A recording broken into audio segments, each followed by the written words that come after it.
I still sleep facing the door. Not because I'm scared of break-ins. Not because this neighborhood is dangerous. I do it because when I was 15, I woke up and couldn't move.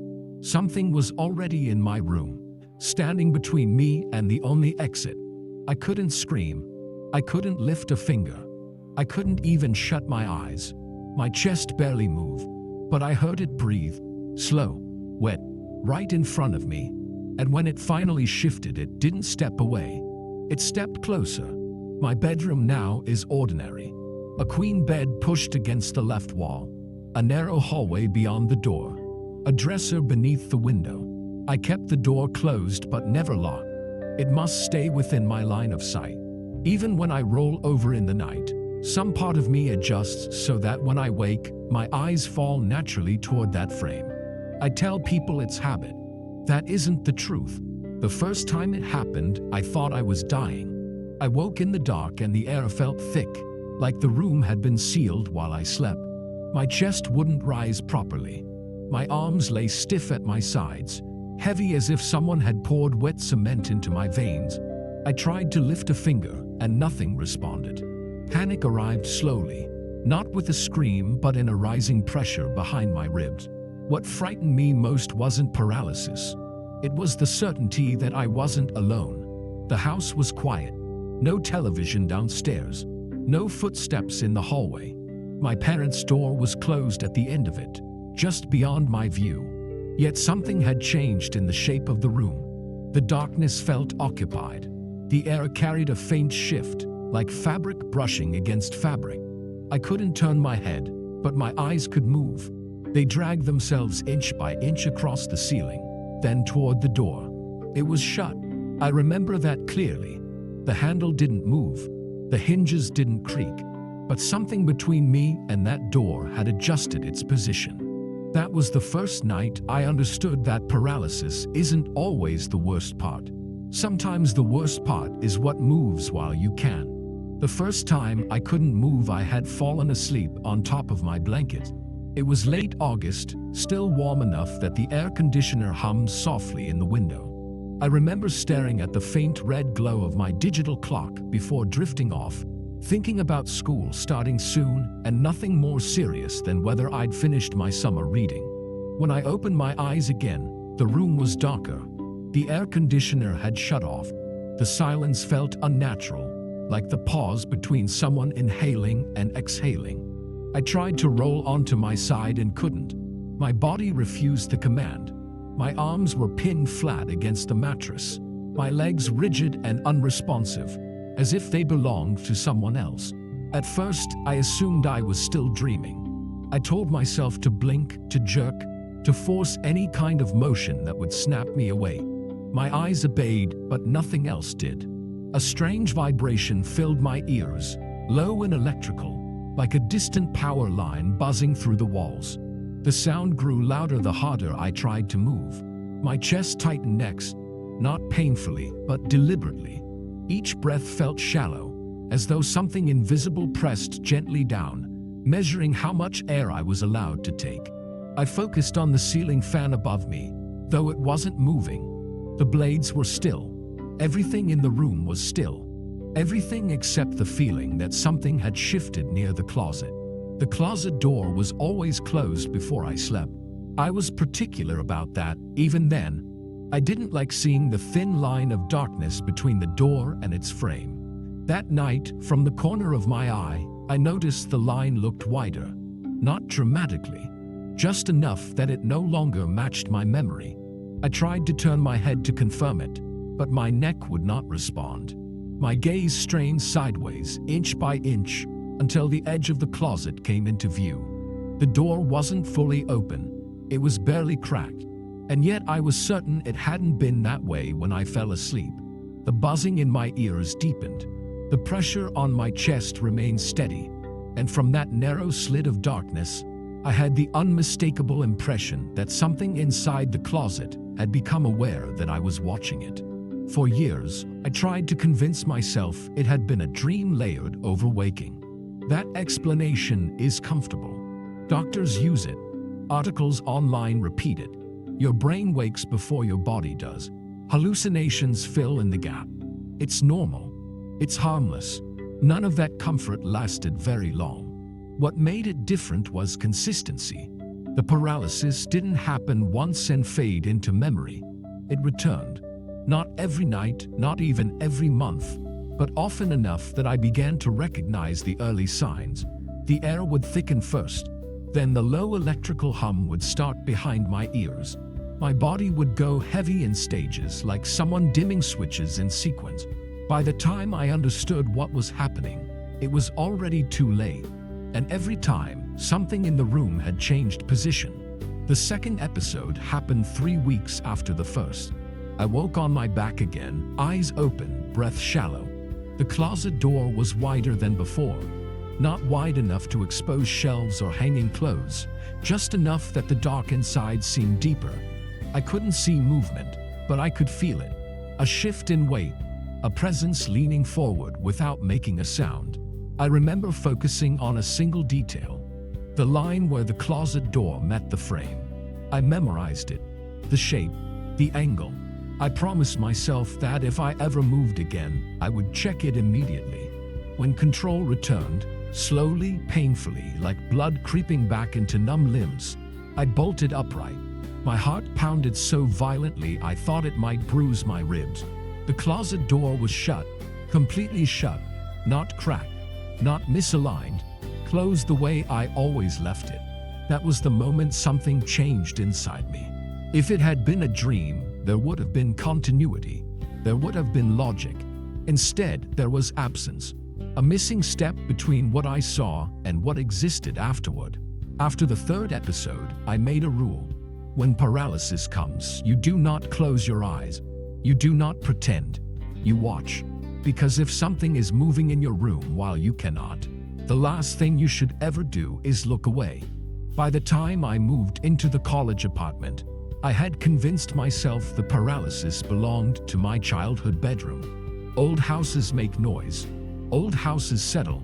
It was easier to blame the shape of that room than to consider anything else. The new place felt temporary, almost disposable, the way most college housing does.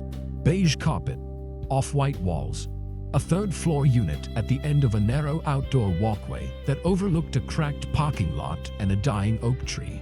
The building was constructed sometime in the late 70s. You could tell by the brass fixtures and the thin doors that didn't quite seal properly. The heater clanked in winter. The plumbing knocked when someone showered in another unit. My roommate Tyler and I joked that the walls were made of compressed cardboard. You could hear arguments, laughter, even the rhythm of someone's music through them if you stood still long enough. My bedroom was smaller than the one I grew up in. Just enough space for a full mattress, a narrow desk, and a sliding door closet built into the far wall.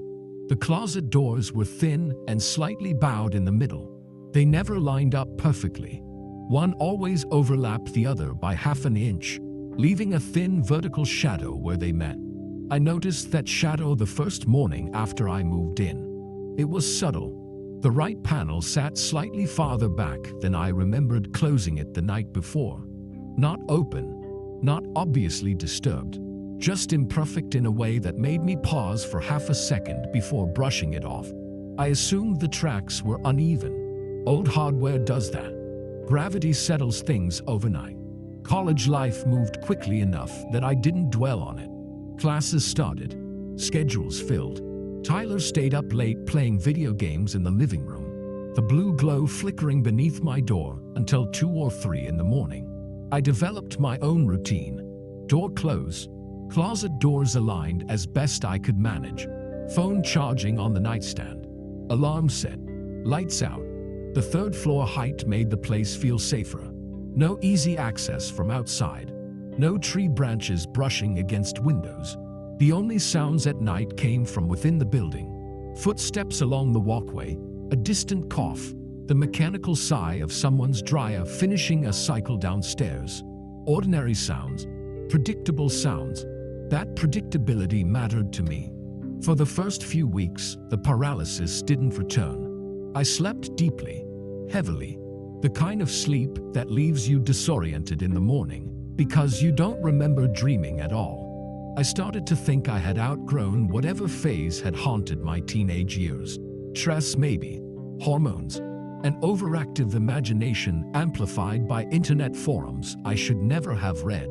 Then one night in October, after a long study session and an argument drifting through the wall from the neighboring unit, I shut off my lamp and lay back, staring at the faint strip of parking lot light sneaking through the blind. The closet doors were closed. I remember checking twice. The paralysis returned a week later. I didn't recognize it at first. I woke sometime after 2 in the morning with the distant sound of laughter echoing from the walkway outside. A door slammed, footsteps faded, then silence settled back into the apartment like dust. I shifted slightly, intending to roll onto my side, and felt the familiar resistance. It began in my fingers. They tingled, then went distant, like they were submerged in cold water. My arms followed, heavy and unresponsive. The weight spread across my chest in slow, deliberate increments. By the time I understood what was happening, I was pinned flat against the mattress, eyes open, heart steady but alert. The air in the room felt thick again, pressurized. My gaze moved toward the closet automatically, as if my body had memorized the path long before my mind caught up. The sliding doors were no longer aligned. The right panel had shifted back along its track, leaving a dark vertical gap nearly 2 inches wide. I was certain I had closed them. The building made noise constantly, pipes, footsteps, wind through the vent. But the room itself was silent. No clatter from the track, no scrape of metal, just stillness. The gap looked deliberate, not accidental, like something inside had nudged it open and stopped exactly where it wanted. The buzzing began in my ears, low, electrical, a rising hump that blurred the edges of sound.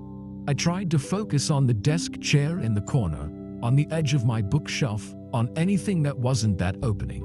But the longer I stared, the more the darkness inside the closet seemed to deepen. It wasn't empty space.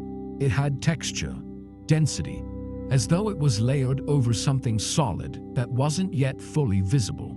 My breathing shortened without my permission. That was the night I created a new rule. The closet doors must be fully sealed. Press tight until the tracks click softly into place. If they slide back even slightly, adjust them. If the alignment looks uneven, fix it.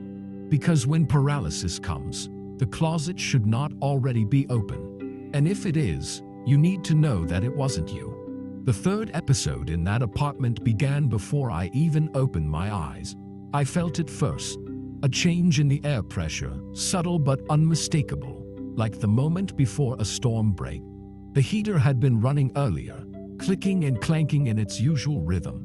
But now the room was perfect still. Too still. The kind of silence that feels staged. When my eyes opened, I already knew I wouldn't be able to move. My body lay flat on the mattress, arms heavy, chest tight. The familiar hum vibrated behind my ears. I didn't waste time fighting it. I had learned that struggling only made the panic louder.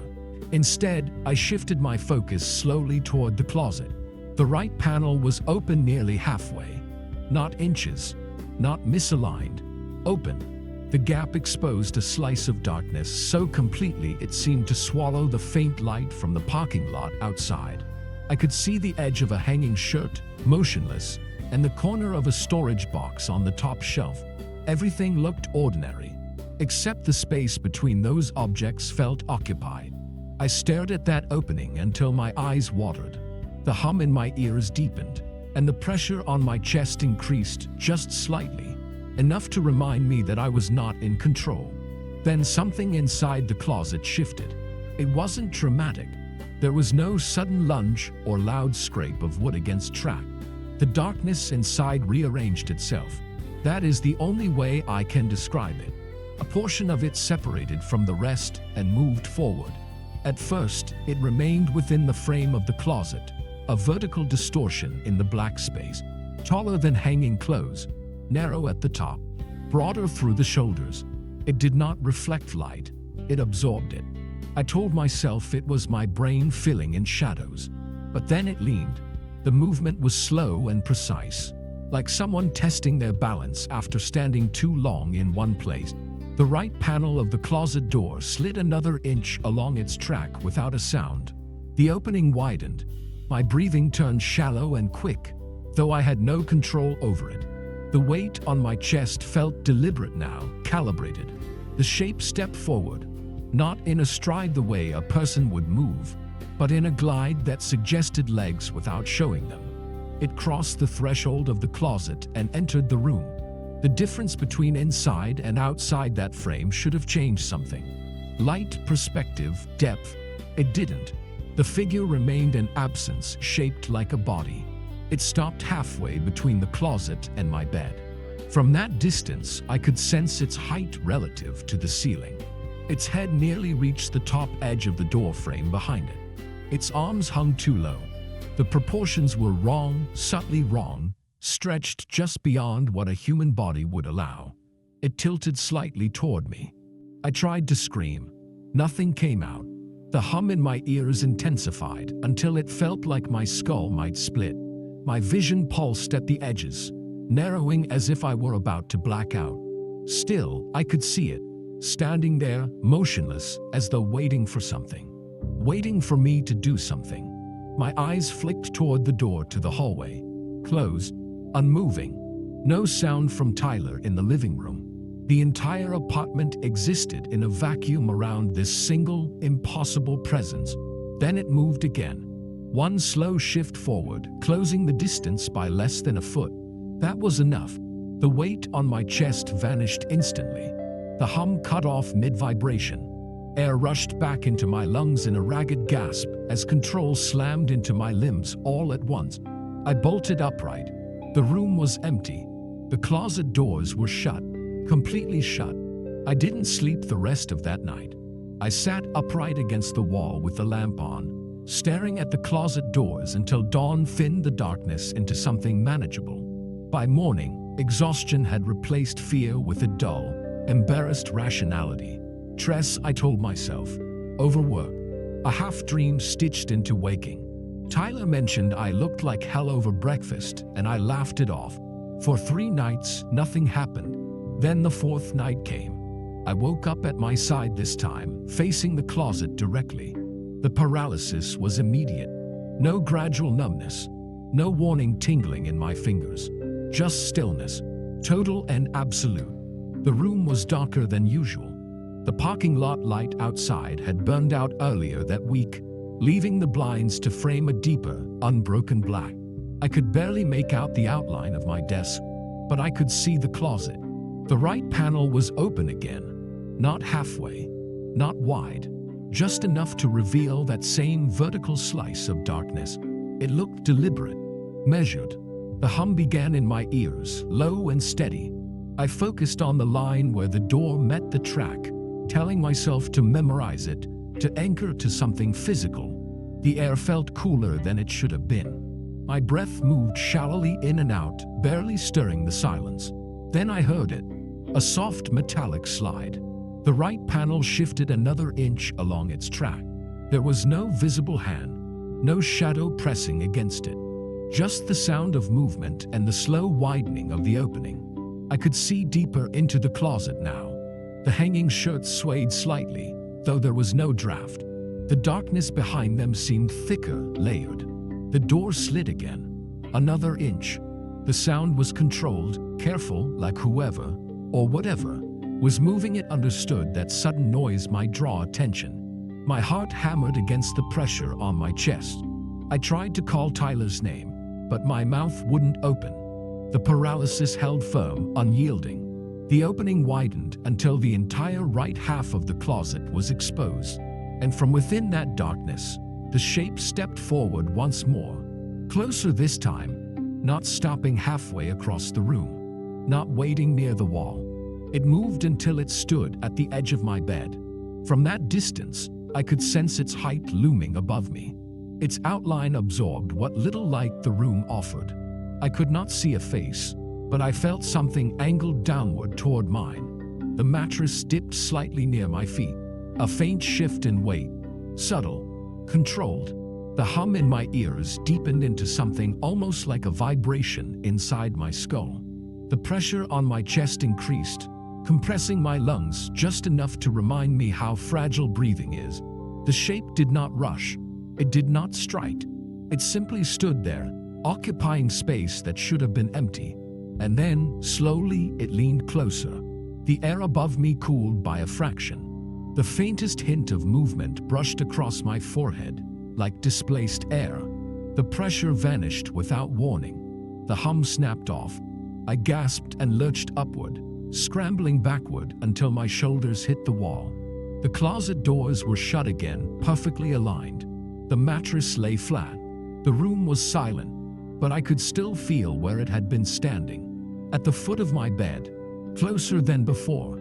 I started sleeping with the lamp on after that. Not bright enough to keep me fully awake, just enough to dilute the darkness into something manageable. Tyler complained once or twice about the light slipping under my door, but he never pressed it. College roommates have an unspoken agreement not to examine each other's coping mechanisms too closely. The paralysis didn't stop. It changed. The closet doors remained closed on the nights it happened, perfectly aligned, untouched. That almost frightened me more. If the doors weren't the source, then the source wasn't confined to that narrow frame of darkness anymore. One night, I woke pinned to the mattress and the closet stayed still. Instead, the shadow was already in the room. It stood between my desk and the window, where the faint spill of hallway light from outside should have outlined furniture. The shape absorbed it completely. It did not glide forward this time. It didn't need to. It had already closed the distance. The mattress dipped near my knees. I forced myself to stare, to memorize its outline, to confirm that I wasn't inventing it. The paralysis lifted abruptly, as it always did. The room was empty. I signed a new lease 2 weeks later, told myself I needed quieter walls, better installation, a different building altogether. The episodes followed me. Different apartments, different closet, same presence. That was when I understood something I hadn't wanted to consider. It had never belonged to the room. My childhood bedroom was safe. That's what I believed for most of my life. It sat at the end of a narrow hallway, directly across from my parents' room. The walls were pale blue. The carpet was thick enough that footsteps disappeared into it. A small nightlight glowed in the outlet near my door, casting a warm amber oval onto the floorboards outside. Nothing about it felt threatening. I slept with a white noise machine on my dresser, the kind that plays ocean waves on a loop. The sound filled the room evenly, smoothing out sharp noises and turning the house into something predictable. When the air conditioner clicked off, the waves continued.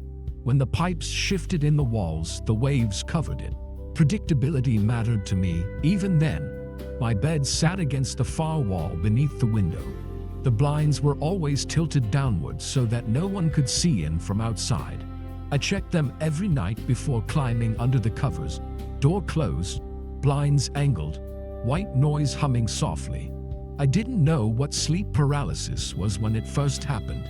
I only knew that I woke up one night and couldn't move. The ocean sounds continued uninterrupted. The nightlight in the hallway still glowed beneath the crack of my door.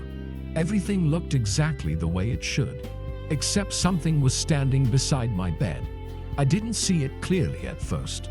The paralysis came on quietly, without the electric buzzing I would later come to expect. I woke flat on my back, staring at the ceiling fan, and realized I couldn't turn my head. My arms were locked at my sides. My tongue felt too large for my mouth.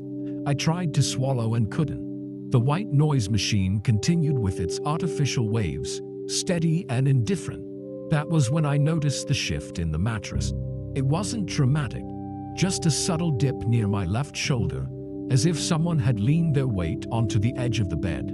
The pressure didn't push me downward. It hovered, controlled. I strained my eyes sideways. There, between my bed and the dresser, was a shape that interrupted the dim glow from the hallway. It stood upright, tall enough that its head reached above the line of my door frame. I couldn't make out details. No face, no hands, just density where air should have been. The temperature near my cheek changed. A slow, steady warmth spread along the side of my face, accompanied by a faint sound that did not belong to the white noise machine. It was layered beneath it. A soft intake of breath, then an exhale.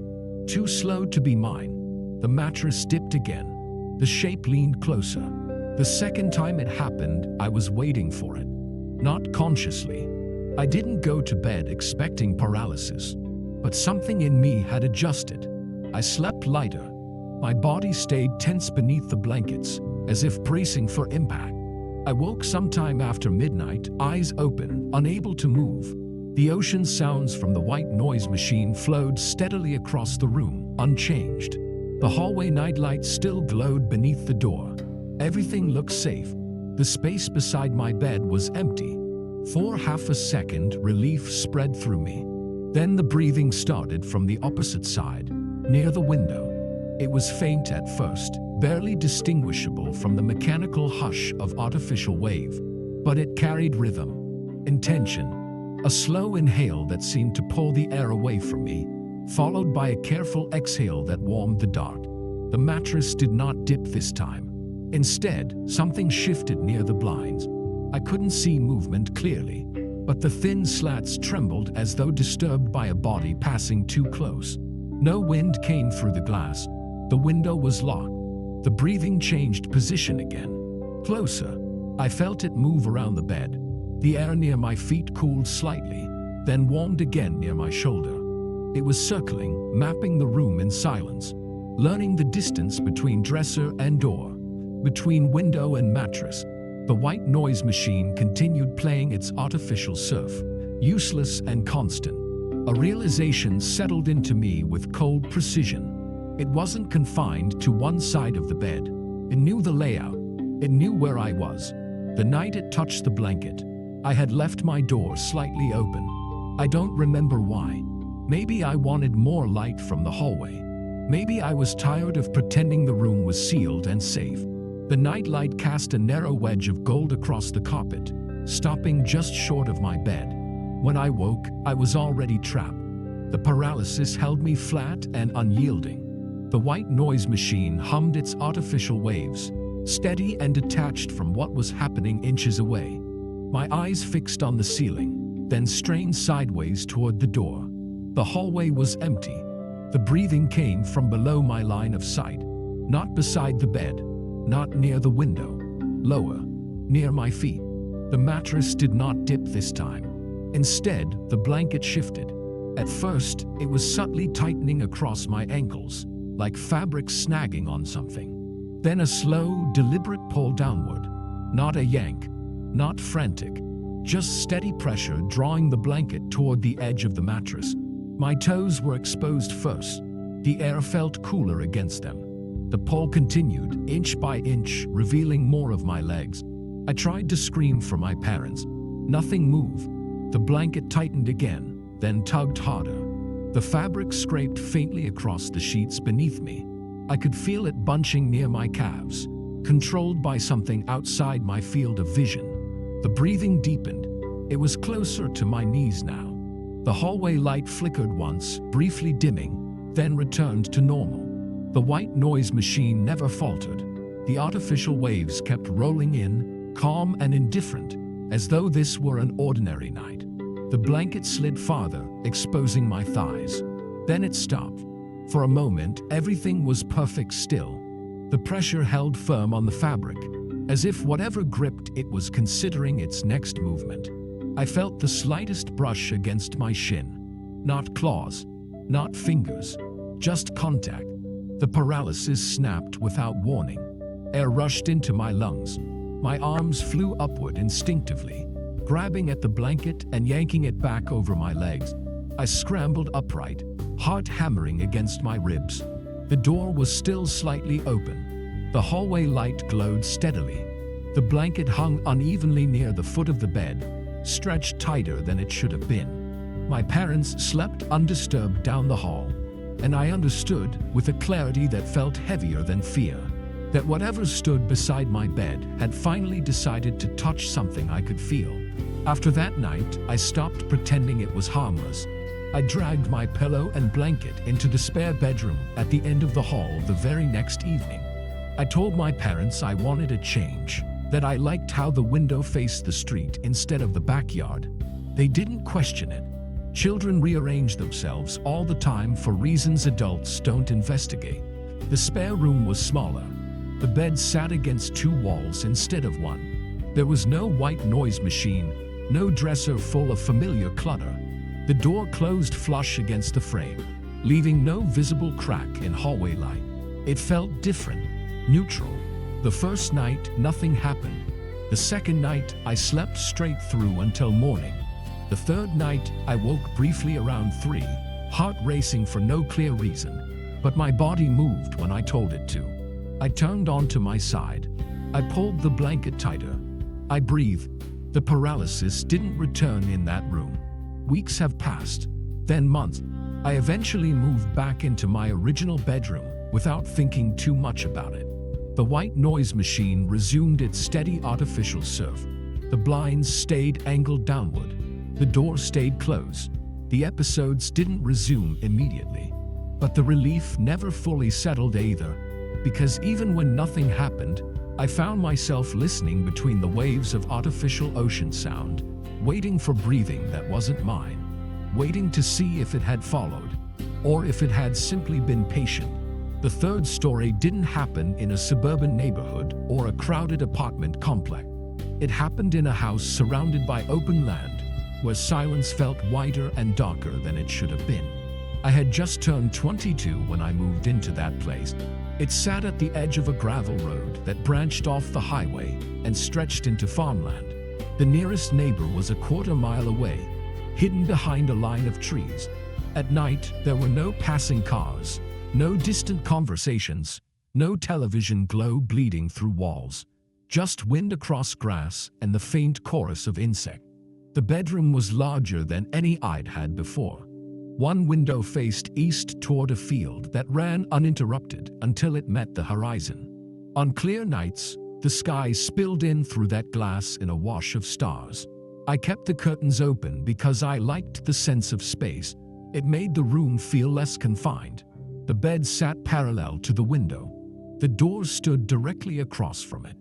From that position, I could see both at once without turning my head. I liked that symmetry. There was no white noise machine in this house, no hallway nightlight, just natural darkness. The first few weeks were quiet, peaceful even. The wind rattled the siding occasionally. Coyotes are called somewhere far off in the field.